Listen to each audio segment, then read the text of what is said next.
기도로 시작하겠습니다. 하나님 아버지, 저희 모두 여기 하나님 만나러 왔습니다. 하나님을 더 가까이 말씀을 듣고 하나님이 저희를 향한 마음을 알고자 저희가 여기 왔습니다. 부르는 찬양을 통해서, 드리는 기도를 통해서, 그리고 오늘 목사님의 말씀을 통해서 저희에게 저희만 알아들을 수 있게 이야기하여 주시고, 주님께서 저희에게 원하고자 하는 것들을 알려주시고 그것들을 저희가 순종할 수 있게 인도하여 주시옵소서. 오늘 수요 예배를 위해 한 1분 정도 기도를 하고 찬양 시작하겠습니다.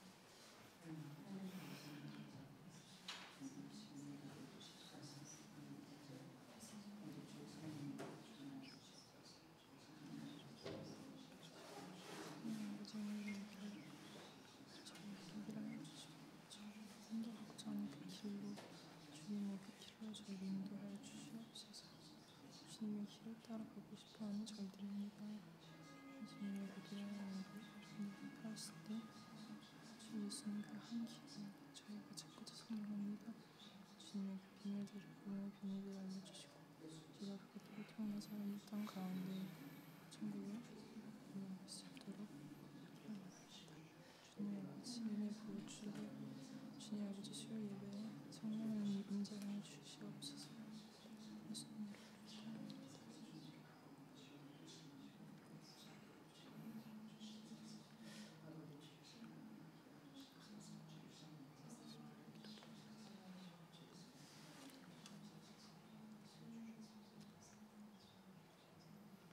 기존에 목사님께는 부른다고 말씀 못 드린 곡인데 예배합니다.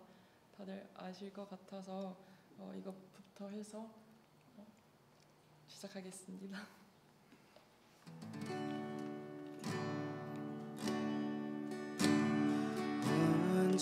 완전하신 나의 주, 의의 길로 날 인도하소서. 행하신 모든 일 주님의 영광 다 경배합니다.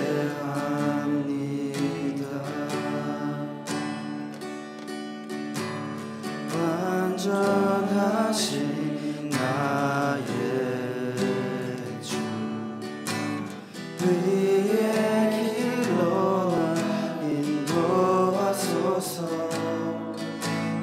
행하신 모든 주님의 영광 다 경배합니다. 예배합니다. 찬양합니다. 주님만 날 다스리소서. 예배합니다. 찬양합니다. 주님 홀로 높임 받으소서.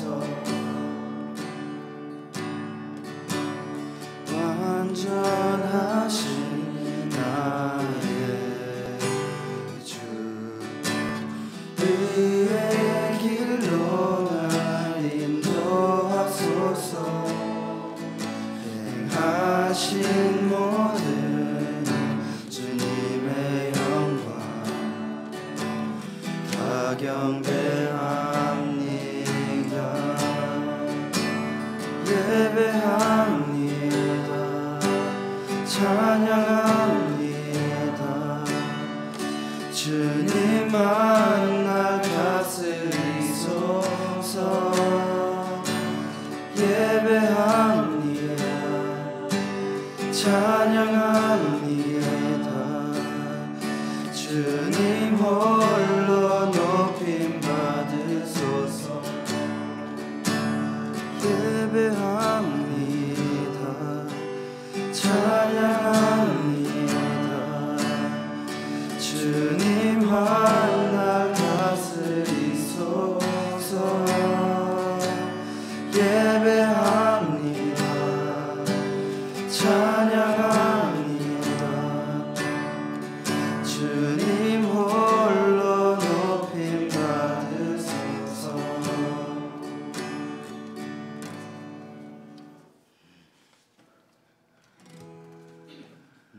이번 찬양 영어로 시작하고 이제 두 번째로 부를 땐 한글로 하겠습니다.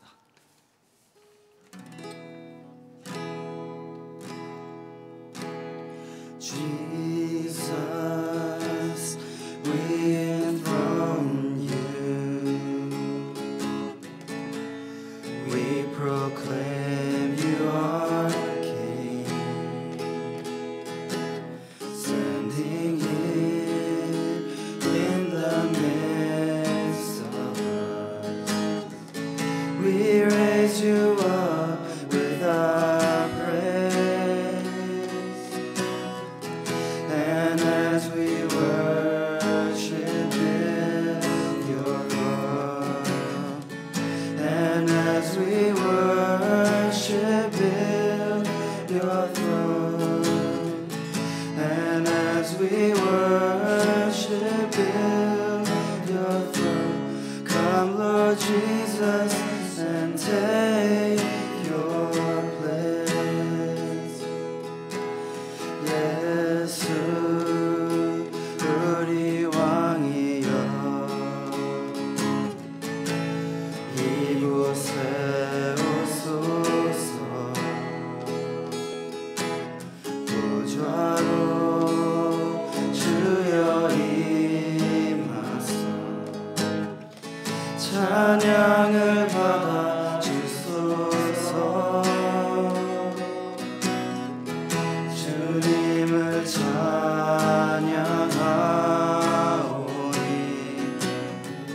주님을 경배하오니,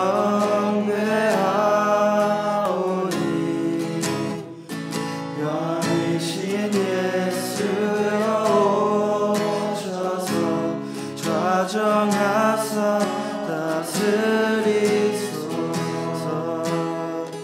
주님을 찬양하오니 주님을 찬양하오니,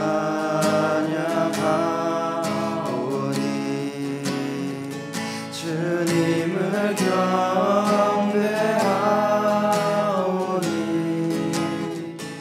왕이신 예수여 오셔서 좌정하사 다스리소서.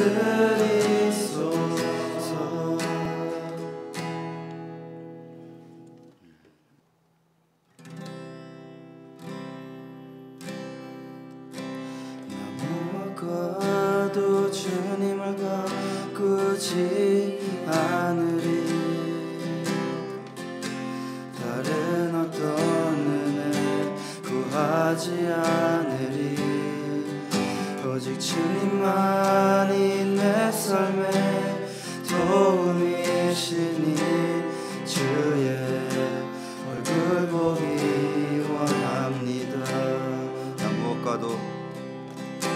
난 무엇과도 주님을 바꾸지 않으리.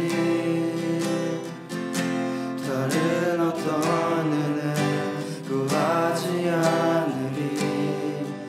오직 주님만이 내 삶의 도움이시니, 주의 얼굴 보기 원합니다.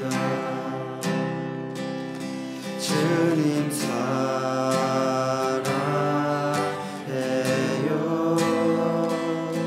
온 마음과 정성 다해 하나님의 진실한 친구 되기 원합니다. 무엇과도 주님을 바꾸지 않으리. 다른 어떤 은혜 구하지 않으리. 오직 주님만이 내 삶의 도움이시니, 주의 얼굴 보기 원합니다. 주님 사랑해요.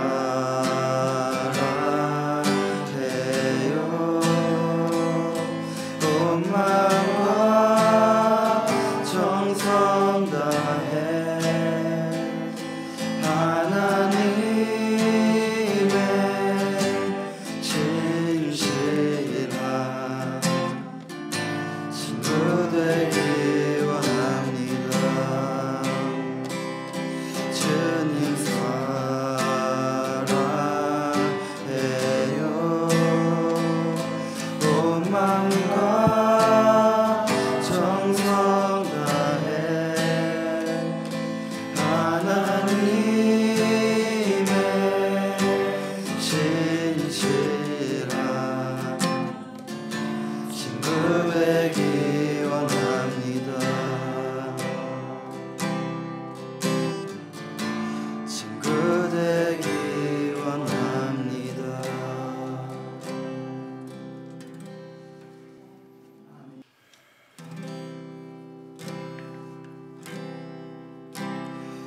주님과 함께하는 이 고요한 시간, 주님의 보좌 앞에 내 마음을 쏟네. 모든 걸 아시는 주님께 감출 것 없네. 마음과 정성 다해 주 바라나이다. 온 마음 다해 사랑합니다. 온 마음 다해 주 알기 원하네. 내 모든 삶 당신 것이니 주만 섬기리. 온 마음 다해 나 염려하잖아도 내쓸 거라시니 오직 주의 얼굴 구하게 하소서. 고대할 수 없을 때라도 감사하며 날마다 순종하며 주 따르오리다. 온 마음 다해 사랑합니다. 온 마음 다해 주 알기 원하네. 내 모든 삶 당신 것이니 주만 섬기리. 온 마음 다해 온 마음 다해 사랑합니다. 온 마음 다해 주 알기 원하네. 내 모든 삶 당신 것이니 주만 섬기리. 온 마음 다해.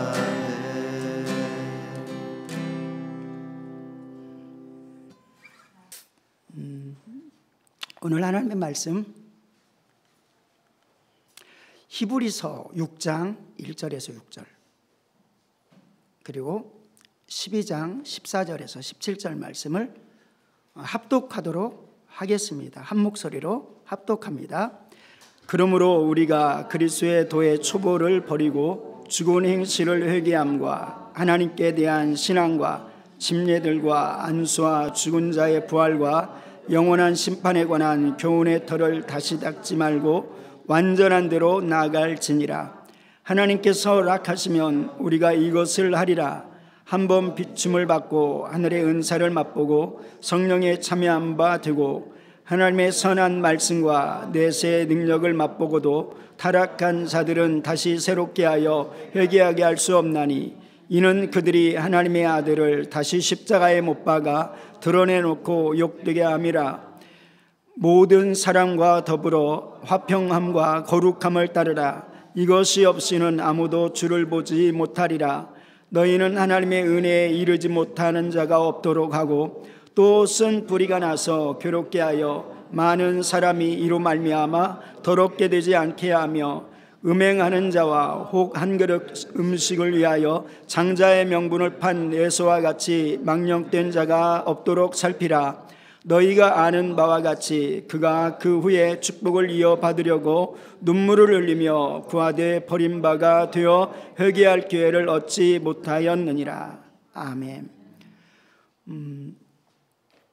월요일부터 이번 한 달은 히브리서 말씀을 묵상하겠다 이렇게 말씀을 드렸고, 또 월요일부터는 힘써 기도하자, 힘써 기도하자라는 제목으로 말씀을 우리 선교팀들과 함께 또 함께 지체들과 함께 나눴습니다.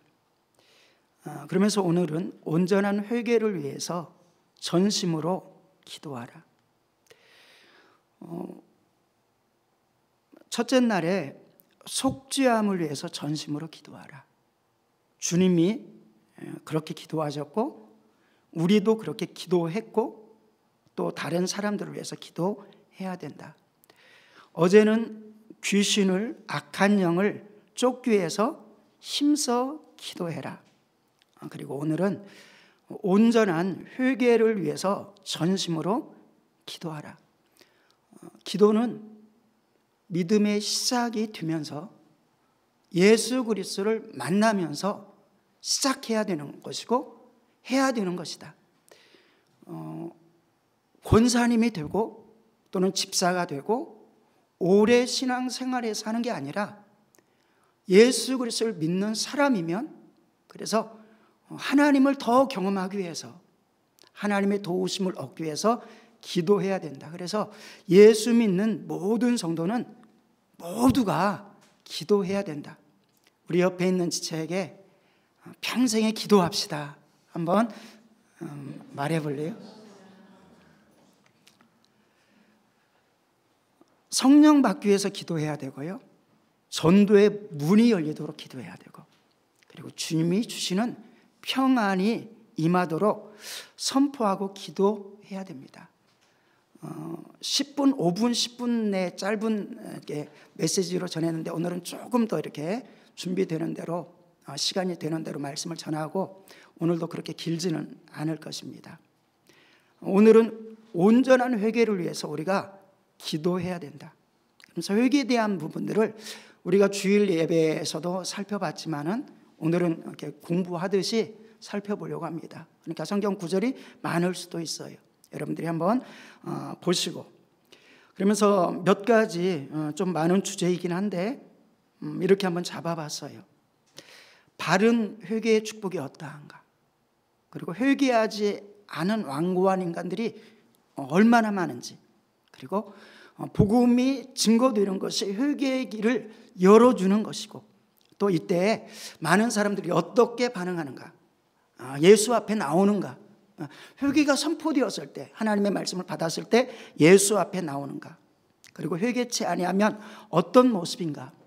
또 잘못된 회개란 무엇인가? 그리고 바른 회개와 그 본, 또 예수님을 묵상하고 예수님을 바라봄으로 왜냐하면 우리가 연약한 자이기 때문에 그러면서 첫 번째로 우리가 바른 회개를 해야 되는 것. 성경에서 말씀하는 바른 회개는 그러니까 사람들은 회개하면은 껄끄럽게 생각합니다. 불편해합니다. 그런데 사실은 회개가요 하나님이 주시는 모든 축복의 통로가 됩니다. 예수님을 만나는 통로가 되고요 십자가의 은혜를 만나는 통로가 됩니다. 그래서 회개가 놀라운 축복을 주는데 바른 회개의 축복은 성경에서 보니까 천국이 허락되고요 성령의 임재, 의롭다함을 얻음 그리고 기쁨과 평안 그러니까 유쾌쾌함, 평안이 나타납니다.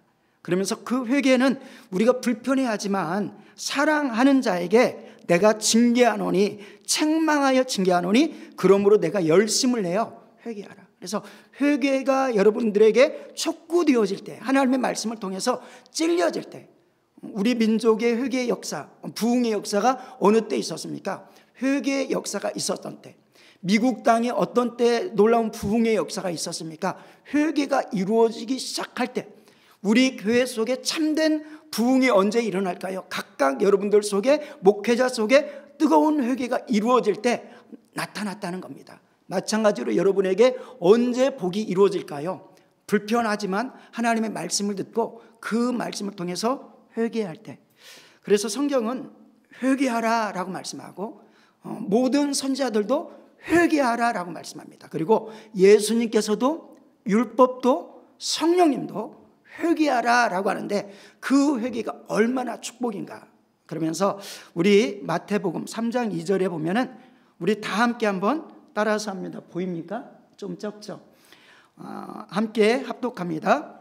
회개하라 천국이 가까이 왔느니라 하였으니. 침례 요한이 선포하는 말씀이죠.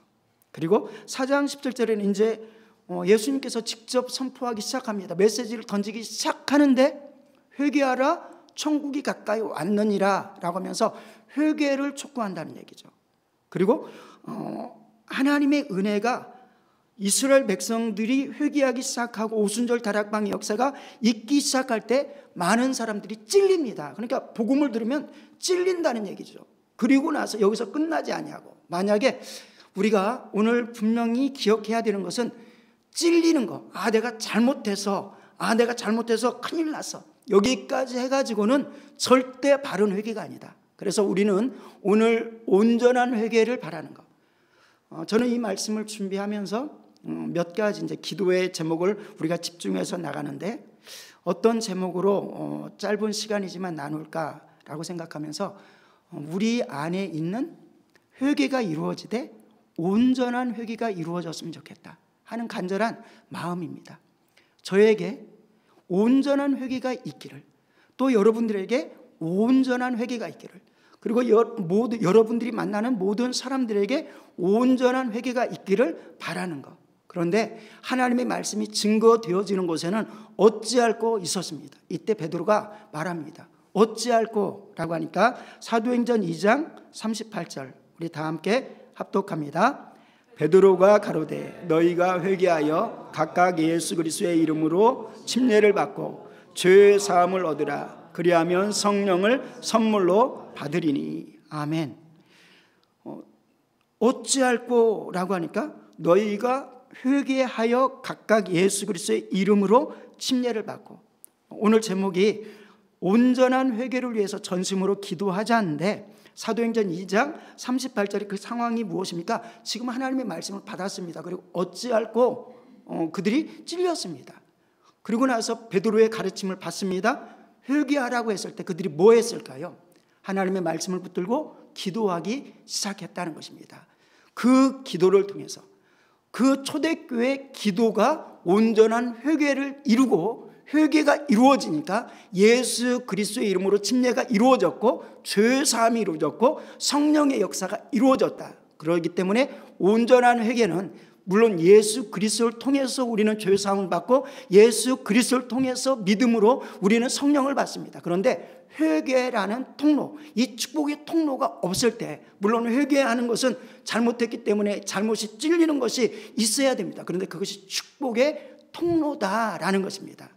이 모습이 우리 삶에 있는 것, 이때 죄 사함이 이루어지고 성령을 선물로 받게 된다. 또 회개하면, 여러분들이 회개하면 어떤 일들이 있냐면은, 우리 한번 혜인이가 3장 19절 한번 읽어주세요. 그러므로 너희가 회개하고 돌이켜 너희 죄 없이함을 받으라. 이같이 하면 유쾌하게 되는 날이 주 앞으로부터 이를 것이라. 아멘. 회개할 때 여러분에게 유쾌한 일이 일어났습니까? 회개하면 유쾌한 일들이 일어날 줄로 믿습니까? 즐거움이, 기쁨이 무엇을 통해서? 용서되어지고, 그래서 죄 없이함을 받으라. 회개하고 돌이켜 라고 말합니다. 그리고 너희 죄 없이함을 받으라. 이같이 하면 유쾌케 되는 날이 주 앞으로부터 이를 것이요. 또한 사도행전 11장 18절에 보니까 생명 얻는 회개, 고넬료 가정 가운데 복음이 증거되어집니다. 그런데 그들이 회개하기 시작합니다. 그들에게 성령이 임합니다. 그런데 그 모습을 보고 베드로는 사도들에게 설명하기를 이것은 생명 얻는 회개입니다. 회개가 일어났습니다. 그러니까 성령이 임하는 자리에, 말씀이 듣는 곳에 뭐가 일어난 것입니까? 생명 얻는 회개가 일어났다는 겁니다. 그런데 10장 11장에 보면 그들이 막 회개했다라고 기록되지 않았습니다. 그런데 그 결과를 바라보고 베드로가 보고하는 것은 그 속에 생명의 회개가 있었기 때문에 그들에게 죄사함이 있고 그리고 약속된 성령이 임했습니다 라고 말하는 것입니다. 그러니까 회개가, 예수 그리스도 십자가가 성령의 은혜를 허락하여 줍니다. 믿음이, 말씀이 이룹니다. 그런데 반드시 회개라는 것이 통과되어야 된다라고 성경은 말하고 있습니다. 그렇다면은 우리가 회개하지, 근데 이렇게 축복인데도 불구하고 사람들은 회개하지 않습니다. 애굽과 바로의 모습 가운데 오늘 본문에서 히브리서 3장 7절에서 9절, 오늘 본문이 아니죠. 히브리서 3장 7절에서 9절에 보면 그러므로 성령이 이르신 바와 같이 오늘 너희가 그의 음성을 듣거든. 그러니까 하나님의 음성이 선포됐습니다. 그런데 율법이 선포됐습니다. 죄인의 모습들이 보여졌습니다. 그런데 광야에서 시험하던 날에 거역하는 것 같이 너희 마음을 완고하게 하지 말아라. 바로도 애굽의 백성들도 완고했습니다. 그래, 이방인들이니까 그럴 수 있어. 세상 사람들이니까 그럴 수 있어. 그런데 주님께서는 그 다음에 누구에게 초점을 맞추는 겁니까? 10가지의 재앙을 경험하고, 그리고 홍해의 사건을 경험하고 수없는 이적을 경험하고 하나님의 말씀을 받은 너희가 라고 말씀합니다. 그러면서 그들을 누구와 연결시키냐면 우리도, 너희도 라고 말합니다. 동일하게 너희도 복음의 진리의 말씀을 받은 자인데 뭘 경고하는 겁니까? 이스라엘의 백성이 완고한 것 같이 마음을 완고하게 하지 말라. 그러니까 하나님의 말씀을 받을 때 그 속에서 먼저 회개하는 은혜가 있길 원합니다. 이때 예수 그리스도 안에 주신 축복을 온전히 누리고 성령 안에서 주어진 은혜 가운데 서게 될 것이다. 그래서 광야에서 시험하던 날에 거역하는 것 같이 너희 마음을 완고하게 하지 말라. 거기서 너희 열조가 나를 시험하여 증험하고 40년 동안 나의 행사를 보았느니라. 출애굽기 8장 15절은 바로가 완악한 모습을 보여주고 있습니다. 또 출애굽기 32장 9절에서는 이스라엘 백성들을 향해서 그들을 상징하는 단어가 목이 뻣뻣한 백성이다. 누굽니까? 선택된 민족, 하나님의 은혜를 경험한 민족, 구원의 수 없는 경험을 한 민족이 목이 뻣뻣하다라고 말합니다. 그런데 그것을 동일하게 고린도전서 10장에서도 마찬가지 히브리서 속에서 3장, 4장, 5장에서 쭉 연결해서 보여주는 것은 하나님의 말씀을 받았는데 마음이 여전히 완고한 사람이 되었구나라고 말하는 것입니다. 우리는 이런 완고한 그때 표본으로 따라가서는 안 된다. 그러면서 요한계시록 9장에 보면은 이 재앙에 죽지 않은 마지막 심판의 때입니다. 그런데 손으로 행하는 일을 회개하지 아니하고 오히려 여러 귀신과 또는 보거나 듣거나 다니거나 하지 못하는 금, 은, 동과 목석의 우상에게 절하고.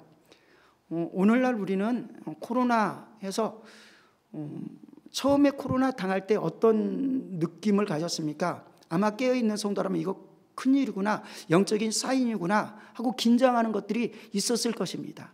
근데 지금 2년이 지나가고 나서는 어떠합니까? 그냥 흘러 지나가는 것 같습니다. 아무런 영적인 각성함도 없습니다. 전쟁이 어떠합니까?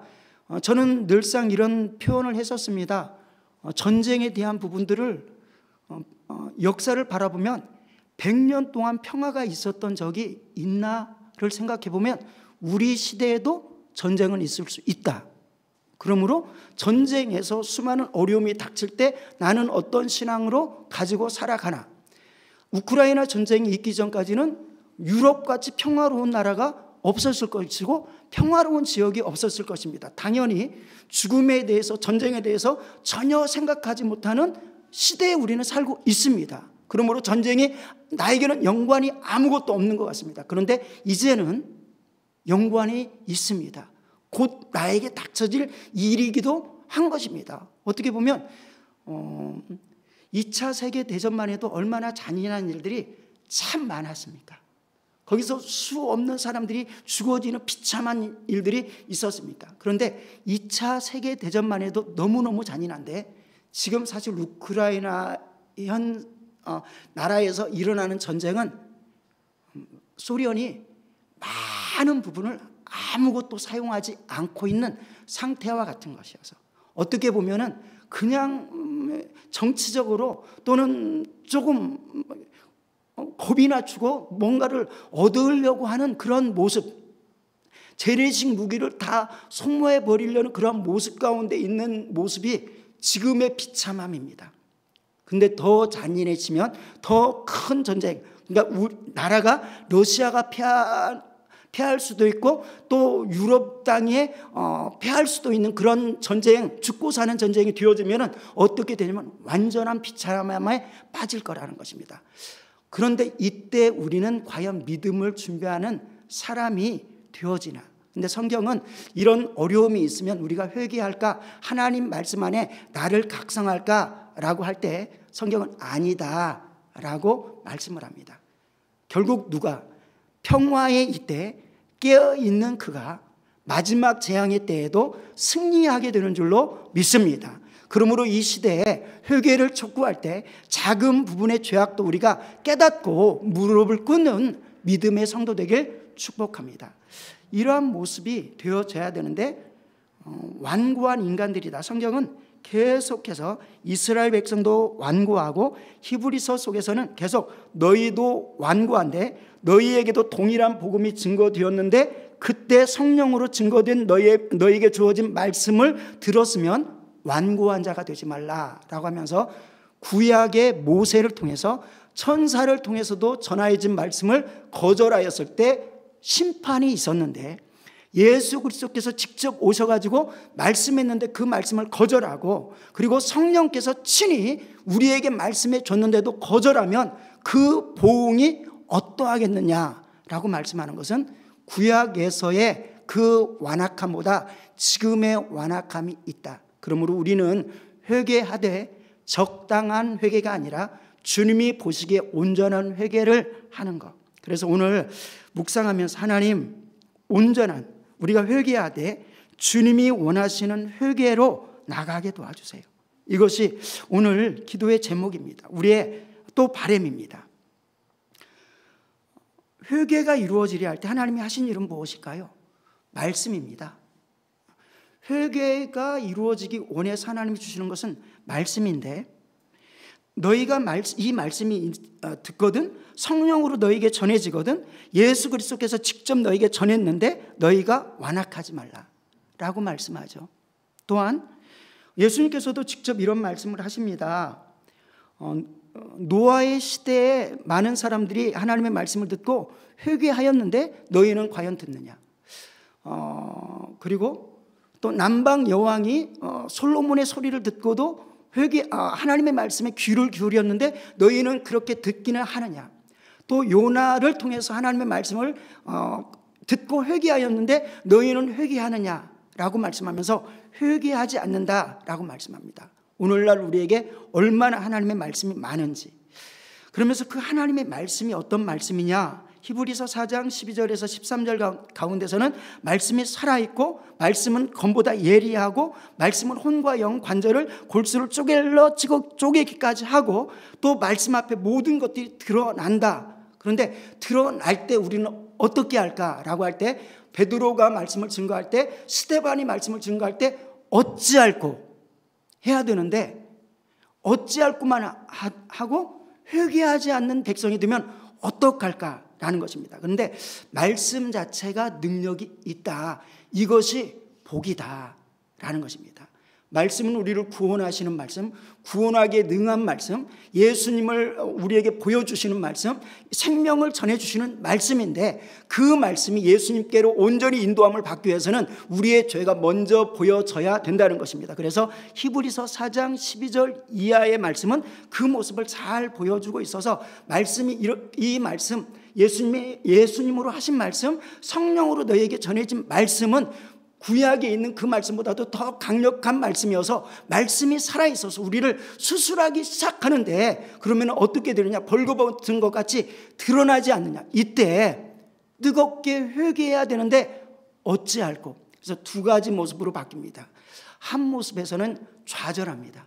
그러니까 너무 말씀을 들으니까 내 모습이 너무 죽겠는 거예요. 그러니까 완전히 좌절하는 모습이 있지만 이때 주님께서 아니야, 하나님이 계셔. 우리에게는 대제사장이 계시고 우리에게는 어린 양 예수 그리스도가 계셔 라고 보여주는 것입니다.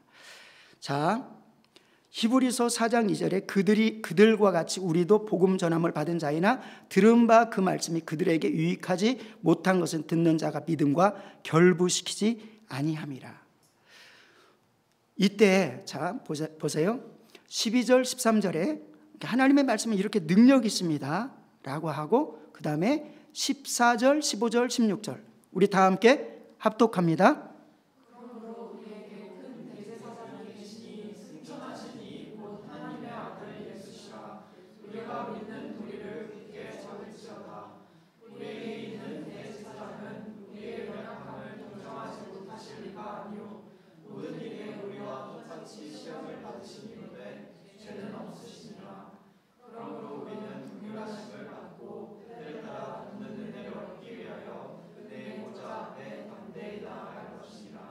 아멘. 그러니까 말씀을 주시고 예수님을 보여주시는데 그 예수님께 나가라, 말씀 앞에 무릎 꿇어라, 벌거벗은 것 같이 드러나라, 숨기지 말라. 그리고 거기에 말씀, 예수님이 없으면 그냥 그 자리에서 말씀만 보여주고 죄악된 것만 보여주면 기절하고 그냥 넘어지고 쓰러질 것입니다. 그런데 그 뒤에 반드시 대제사장이 있어. 그 대제사장은 우리의 연약함을 채울하지 못하시는 분이 아니야. 왜? 고난당하셔서 시험을 능히 이기게 하시는 분이야. 왜? 시험을 이기셔서. 그래서 그 제사장은 사람으로서는 온전하지 못한 제사장이 세워졌지만 그 제사장은 온전해 라고 말하고, 그리고 그분이 우리의 양 되어주셨는데, 속죄소 되어주셨는데, 구약의 백성들은 그냥 양을 잡았는데 그것은 온전하지 못하지만 우리 주 예수 그리스도는 온전해 라고 하면서, 그러므로 우리에게 큰 대제사장이 계시니, 이것을 여러분의 마음에 새기길 원합니다. 우리에게 누가 계시다고요? 큰 대제사장. 누굽니까? 예수님. 우리에게 예수님이 계시니, 죄악 가운데서 우리에게 예수님이 계시니, 저주 가운데서 우리에게 예수님이 계시니, 예수님이 계시니 회개해야 되는데 어떻게 하나? 회개하면 그냥 예수님이 없는데 회개하면 됩니까? 예수님이 없는데 회개하면 뭡니까? 근데 회개하면 우리의 죄를 해결해 주실 분이 계신 거잖아요. 우리가 돌아가면 돌아갈 곳이, 만약에 고아가 돌아가면 돌아갈 길이 있습니까?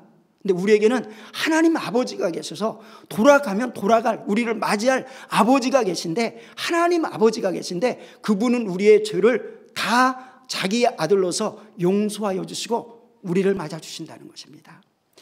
그러므로 우리에게 대제사장이 계셔 승천하신 이 곧 하나님의 아들 예수시라. 그러므로 우리가 믿는 도리를 굳게 잡을지어다. 우리가 날마다 신앙생활을 하면서 이것을 반복합니다. 좌절하기도 하고 낙심하기도 하고. 이때 하나님께서는 대제사장이 계셔, 예수님이 계셔. 그러니까 그 믿는 믿음의 돌을 굳게 붙들어. 흔들리지 마. 십자가 지셨어. 승리하셨어. 우리에게 생명 주셨어. 그분은 약하셔서 우리가 죄악 가운데 있는데 너 죄 지었으니까 망하게 할 그런 분이 아니라 우리의 모든 것들을 다 경험하셨어. 그런데 이기셔서 라고 하면서 그분을 붙들어 라고 말씀합니다. 우리에게 있는 대제사장은 우리의 연약함을 동정하지 못하실 리가 아니요, 모든 일에 우리와 똑같이 시험을 받으신 이로되 죄는 없으시니라. 그러므로 우리는 긍휼하심을 받고 때를 따라 돕는 은혜를 얻기 위하여 은혜의 보좌 앞에 담대히 나갈 것이니라. 좌절하지 말고 주님 앞에 나가는 귀한 성도 되길 축복합니다. 하나님의 말씀 안에. 그럼에도 성경은 회개하지 아니하면 이라는 표현들이 참 많이 나와요. 이거 말고도 엄청나게 많이 있는데, 구약 속에서도 그래, 모세의 법을 통해서도 회개하라고 했고 복음을 증거했고 어린 양을 보여줬어. 그리고 어린 양은 너의 죄를 대속하는 그것을 보여줘. 근데도 왜 회개하지 않아? 왜 안 붙들어? 왜 삶을 안 바꿔? 라고 말씀하면서, 구약에서도 그랬는데 신약에서 예수님이 직접 담당해 주셨는데, 성령께서 직접 말씀하는데 왜 안 바꿔? 많은 사람들이 오해합니다. 구약에서는 무서운 하나님이야, 신약에서는 사랑의 하나님이야. 맞습니까? 구약에서 똑같이 사랑의 하나님이요, 구약에서 똑같이 예수님의 십자가를 보여주신 줄로 믿습니다. 구약에서 똑같이 공의의 하나님이십니다. 마찬가지로 신약에서도 십자가 지시는 것은 단지 사랑의 하나님이 아니라 공의의 하나님도 보여주시기 때문에 십자가가 필요한 줄로 믿습니다.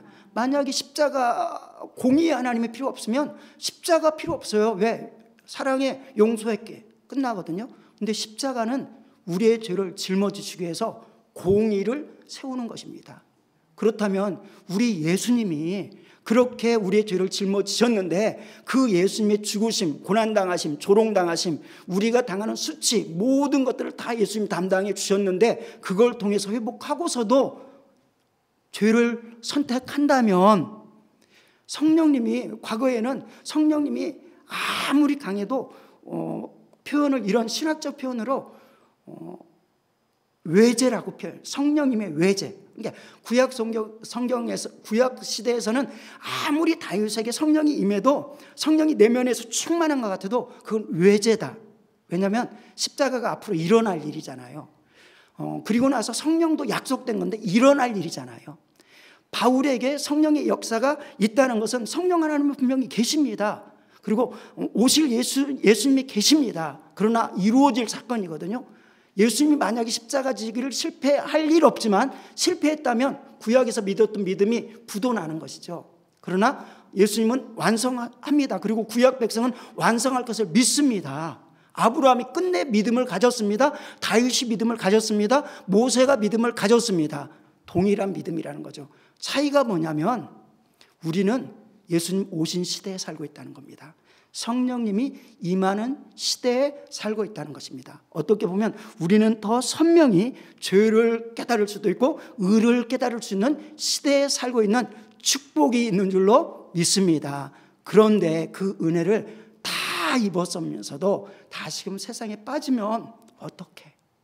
라고 하시면서 그러므로 말세를 만난 우리에게 과거의 완악한 마음들을 보여주고 망하는 모습들을 보여줘서 너희는 그때와 같이 되지 말아라 라고 하시면서, 그런데 수많은 교회 속에서 수많은 성도들이 성령의 은사를 맛보고도 무너진 자들이 있는데 이들에게는 더 회개할 기회가 없어진다 라고 경고합니다.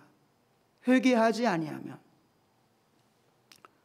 회개의 기회를 놓치면 에서와 같이 오래 참으시는데, 정말 오래 참으시는데 나중에는 기회를 놓치는 사람도 있어요. 그때가 어느 때인지 모릅니다. 우리는 몰라요. 끝까지 참으신다는 거예요. 우리는 끝까지 참으시는 주님을 믿고 전도하고 그리고 끝까지 변하길 원합니다. 끝까지 하나님의 사람으로 세워지길 원해요. 그런데 어느 때인가는 기회를 잃어버릴 때도 있다라고 성경은 말하고 있습니다. 그리고 회개했는데 그냥 어찌할꼬만 했어. 아니면 잘못된 회개를 해서, 하나님 받지 않는 회개를 해서, 그러면 어떡할까요? 그러면 그 신앙이 외식적인 신앙으로 가겠죠. 회개하지 않으면 망하리라 라고 말하면서 계시록 속에서도 회개하지 않으면 사명에서 제껴져. 회개하지 않으면 내 입에 검으로 싸울 거야.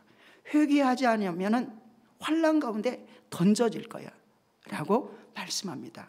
그러나 주님께서 말씀하심은 회개하라는 사랑이고, 사랑하는 자에게 회개를 촉구하고 사랑하는 자녀에게 징계하면서까지 회개를 촉구해서 하나님의 사랑을 누리게 하는 줄로 믿습니다. 잘못된 회개란, 그래서 그냥 메모한 것을 같이 나눌게요. 어찌할꼬 하는 거 잘못된 회개죠. 그리고 내가 스스로 노력을 해서 믿음에 따른 예수님의 보혈을 붙들고 기도하는 게 아니라 스스로 노력해가지고 회개했어 라고 하는 거. 예수님을 힘입지 않는 거. 예수가 없는 회개. 예수가 없는 회개. 언약이 없는 회개. 성령이 없는 회개. 가능할까요? 성령님이 죄를 지적해 주지 않는 회개 가능한가요? 성령님이 예수님을 보여주지 않는 회개 가능한가요? 성령님이 없는 회개, 예수의 보혈과 성령을 멸시하는 죄를 반복하는 이들은 회개의 기회조차도 사라진다라고 말씀합니다. 또한 바른 회개는요, 침례 요한을 통해서 말하죠. 많은 사람들이 자기 의를 주장합니다. 그런데 회개하는 사람은 군인들이 와서 어떻게 해야 됩니까? 강포하지 마. 신앙과 함께 강포하지 않는 삶. 세리는 와서 말합니다. 어떻게 해야 됩니까? 정한 거 위에 걷지 마 라고 말합니다. 그러나 삭개오는 자기의 모든 것들을, 재산을 반절을 내어놓고, 그리고 또 손에 끼친 사람이 있으면 4배를 갚겠습니다 라고 하는, 회개가 바르게 되어지기 위해서 하는 회개에 합당한 열매들. 그러니까 이건 회개의 모습, 죄악의 모습을 내어놓는 것도 되지만, 또는 믿음의 사람들이 행해야 되는 바른 행위를 하는 것이 필요하다는 것입니다. 마찬가지로 우리가 오늘 예배 드립니다. 그리고 서로 사랑한다고 합니다. 기도합니다. 근데 열심히 기도합니다. 밤이 맞도록. 그리고 1년 365일 기도합니다. 그런데 기도가 응답되지 않는 건 뭡니까? 죄 때문에 응답되지 못할 뿐만 아니라 용서하지 못하기 때문에 막힌 것들이 있어서 기도하는 그것들, 예배 드리는 모든 것들, 예수님을 붙드는 모든 것들이 온전하지 못한 회개가 된다는 것입니다. 이게 진짜 회개하지 않은 거죠. 진짜 회개했으면 용서할 수밖에 없고, 진짜 회개했으면 가서 화해할 수밖에 없다는 얘기죠. 주님께서는 그래서 우리의 자존심을 버리고 회개해. 자신의 의를 주장하는 신앙생활, 그리고 회개는 바른 믿음과 회개가 될 수 없다. 성경은 분명하게 우리에게 가르쳐 줍니다. 그러면서 바른 회개, 그럼 바른 회개란 예수님 십자가 중심, 언약과 믿음의 중심. 바울이 나는 괴수와 같은 자입니다. 다윗이 애통하는 마음을 가지고 회개하고, 바리새인과 세리의 기도 가운데서 바리새인은 자기 의를 주장합니다. 그런데 세리는 어떻게 합니까? 누가복음 18장 13절에서 14절 말씀 우리 한번 합독할까요? 세리는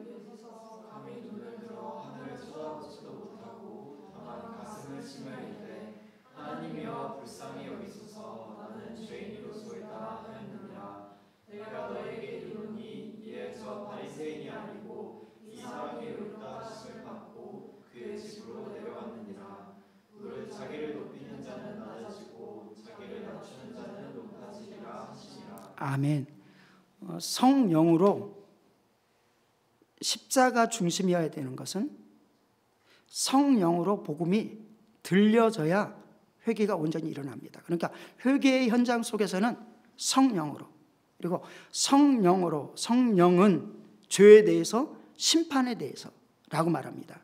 성령으로 예수님의 십자가와 부활이 보여질 때 우리가 그리고 전에 말했던 모든 것들이 바르게 되어질 수 있다. 그리고 그 바른 회개의 본 가운데 통회하는 마음이 있어야 된다. 그래서 통회하는 마음이 없이는 자기를 죄인이라고 가슴을 치는 자가 의롭다함을 입었느니라 라고 말씀하는 것입니다. 사도행전 2장 38절 속에서도 너희가 각각 회개하라. 이때 회개가 어떠했는가를 한번 묵상을 한번 해보시길 원합니다. 철저하게 복음을 듣는 그들에게 회개함이 있었다는 것입니다. 그리고 시편 51편의 모습처럼 다윗이 고백합니다. 하나님께서 구한 제사는 상한 심령이야. 상하고 통회하는 마음을 주께서 멸시하지 아니하시리니. 그래서 바른 회개의 모습 아래 우리가 서나가는 것.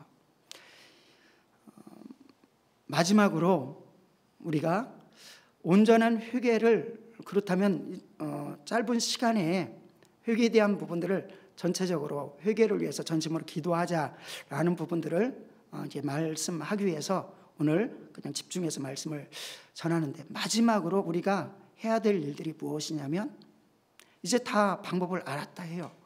그러면은 무엇을 하느냐?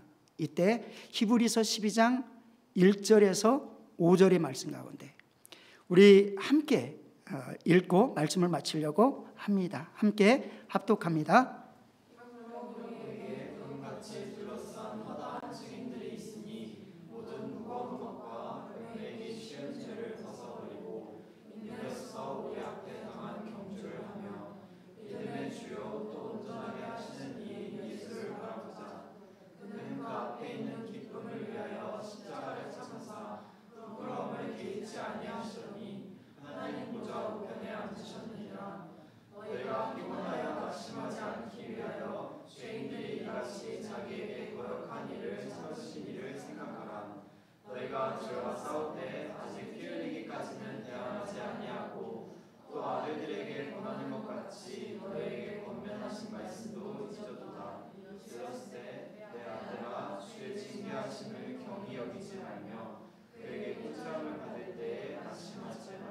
예, 계속 14절부터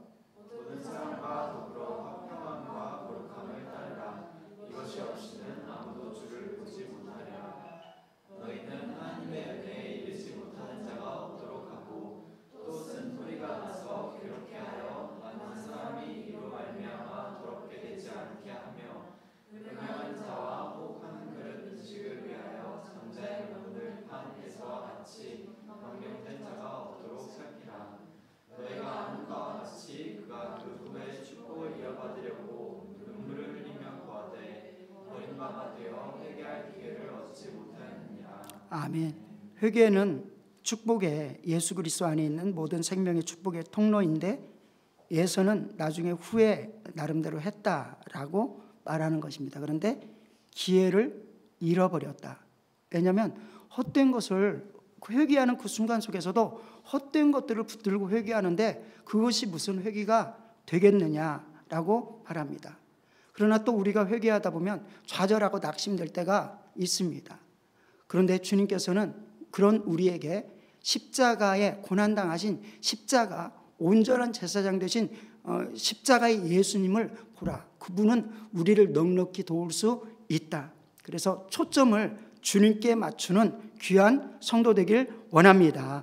믿음의 경주를 하길 원하는 성도는 2절에 보면 믿음의 주요 온전케 하시는 예수를 바라보자 라고 말하면서 3절에 너희가 피곤하여 낙심하지 않기 위해서 죄인들이 이같이 자기 거역한 일을 참으신 일을 생각하라. 그러니까 십자가의 예수님을 생각하라. 나를 위해서 피 흘리신 예수님을 생각하라. 그러면서 우리에게 권면하는 건 무엇입니까? 너희가 죄와 싸우되 아직 피 흘리기까지는 대항하지 아니하고 또 아들들에게 권하는 것 같이 너희에게 권면한 말씀을 잊었도다. 일러스되 내 아들아 주의 징계하심을 경히 여기지 말며 그에게 꾸지람을 받을 때 낙심하지 말라.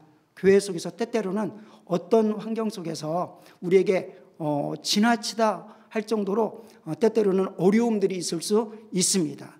그때에도 우리는 낙심하지 말고 주님이 우리를 사랑하시는 그 사랑의 주님이 계시고 그분이 우리를 위해서 십자가 지셨음을 굳게 믿고 온전한 회개를 이루어서 온전한 성령의 충만함을 받고 온전한 믿음으로 온전한 능력으로 살아가는 믿음의 성도 되기를 주님의 이름으로 축원드립니다.